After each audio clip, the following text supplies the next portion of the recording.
Hello everyone, welcome back to my channel. This is जूही।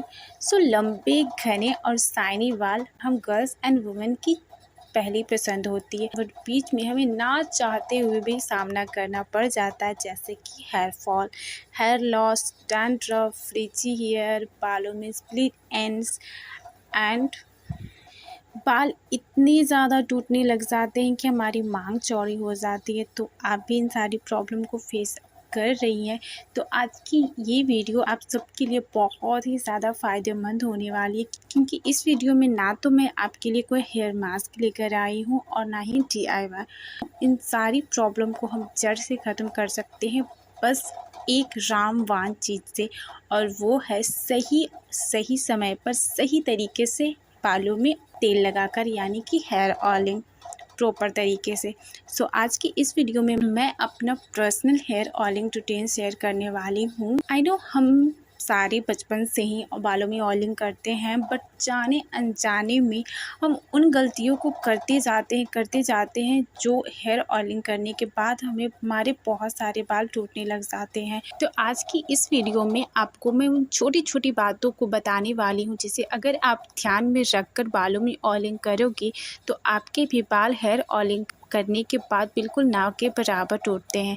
तो मैं हमेशा अपने बालों को गंदे, यानी कि बालों को हेयर वॉश करने के 3 दिन बाद मैं अपने बालों में हेयर ऑयलिंग करती हूँ। हमेशा का ये है, मैं अपने बालों को गंदे होने से पहले ही ऑयलिंग कर लेती हूँ। सो मैं अपने बालों को बीच से पार्टीशन करके 2 भागों में डिवाइड करके आगे की ओर रख लूँगी और अपने फिंगर की हेल्प से बिल्कुल हल्के हल्के हाथों से सारे बड़े बड़े नॉट्स को सुलझा लूँगी। डायरेक्ट हम यहाँ पे कंघी नहीं लगाएंगे। सबसे पहले हम अपने हाथों से अच्छी तरीके से बड़े बड़े नॉट्स को सुलझा लेंगे। तो हमें गंदे बालों में ऑयलिंग क्यों नहीं करनी चाहिए?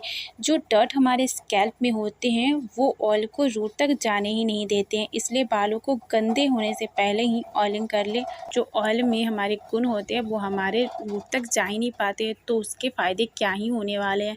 तो गंदे होने से पहले आपको हमेशा अपने बालों में ऑयलिंग कर लेनी चाहिए। हाथों से अच्छी तरीके से मैंने डिटेंगल अपने बालों को कर लिया, आप देख सकते हो। सो अब मैं अपने बालों में कंघी करूँगी। तो मैं हमेशा वुडन कॉम्ब यूज़ करती हूँ, बट वो मिल नहीं रहे थे आज, तो किसी न तरह से तो मुझे तो अपने बालों में ऑयलिंग करनी ही थी, तो मैं इस कॉम्ब से अपने बालों में कंघी करूँगी। सो बालों के एंड से मैं कॉम्ब करते हुए ऊपर की ओर जाऊँगी, यानी स्कैल्प की ओर। तो बालों के एंड से अच्छी तरीके से कॉम्ब करते हुए मैं अपने स्कैल्प पर कंघी करती हूँ। मैंने अच्छी तरीके से अपने बालों को डिटेंगल कर लिया है। मेरे बालों में एक भी नॉट्स नहीं है। अब मेरे बाल बिल्कुल अच्छी तरीके से रेडी है ऑयलिंग करने के लिए। यहाँ पर आपको एक बात का ध्यान रखना है, आपको बिना बालों को सुलझाए कभी भी बालों में ऑयलिंग नहीं करनी है, क्योंकि दिन भर भाग दौड़ करते करते हमारे सारे बाल आपस में उलझ जाते हैं। हम कैसे कैसे बांध कर भी रखते हैं अपने बालों को, तो वो उलझे हुए रहेंगे। तो अगर आप ऑयलिंग करोगे तो आपके बाल और भी ज़्यादा उलझ जाएंगे, क्योंकि जानते हो कि ऑयलिंग करने के बाद हमारे बाल उलझते हैं। तो अगर आप बिना कंघी किए अपने बालों पे ऑयलिंग करोगे तो बहुत ज़्यादा उलझ जाएंगे और आपके बाल ज़रूरत से ज़्यादा टूटेंगे। सो आपको हमेशा से बालों को अच्छी तरीके से सुलझा लेनी है, उसके बाद ऑयलिंग करनी है। मैं अपने बालों में ऑयलिंग करने के लिए कोकोनट ऑयल ले रही हूँ, क्योंकि ये मेरा फेवरेट है। इसको लगाने से ना मेरे को बिल्कुल हैवीनेस जैसा फील ही नहीं होता है। ऐसा लगता है कि बिल्कुल मैं अपने बालों में ऑयल लगाया ही नहीं है, बिल्कुल लाइट लाइट लगता है। तो इसलिए मुझे ये कोकोनट ऑयल बहुत ही ज़्यादा पसंद है और ये हमारे बालों के लिए बहुत ही ज़्यादा फ़ायदेमंद है। आगे मैं आपको बताऊँगी।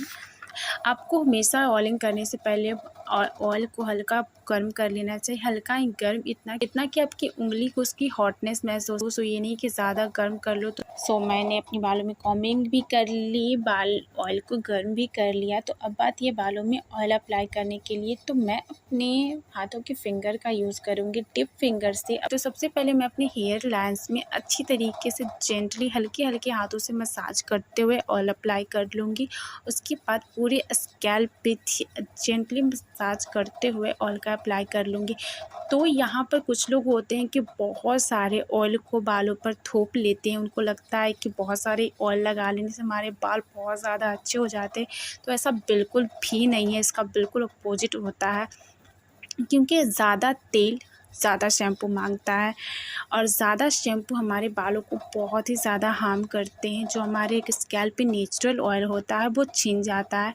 तो 1 से आधे चम्मच हमारे पूरे स्कैल्प के लिए काफ़ी होता है। मेरे लंबे बाल हैं बट फिर भी मेरे लिए 1 चम्मच पूरे स्कैल्प के लिए बहुत ज़्यादा हो जाता है। तो आप यहाँ पर ध्यान रखना है कि आप थोड़ा ही ऑयल से आप अपने पूरे स्कैल्प को कवर कर लो और जो बचते हैं उसे आप बालों की लेंथ को तो बिल्कुल भी मिस मत करना ऑयल लगाना। कुछ लोग होते हैं कि स्कैल्प पे लगा लेंगे और बालों की लेंथ को स्किप कर देते हैं। बालों की लेंथ में हमें ऑयल ज़रूर लगाना चाहिए क्योंकि इससे हमारे फ्रीज़ी हेयर नहीं होंगे और ना ही हमारे बालों में स्प्लिट एंड्स आएंगे। तो अच्छी तरीके से मैं स्कैल्प पे लगाने के बाद अपने बालों की लेंथ में लगा लूँगी।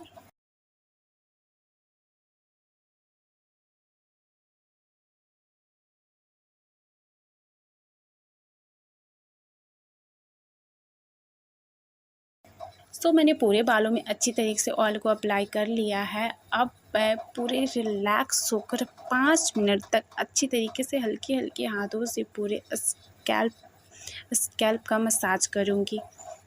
स्कैल्प को मसाज करने से 2 फ़ायदे मिलने वाले हैं।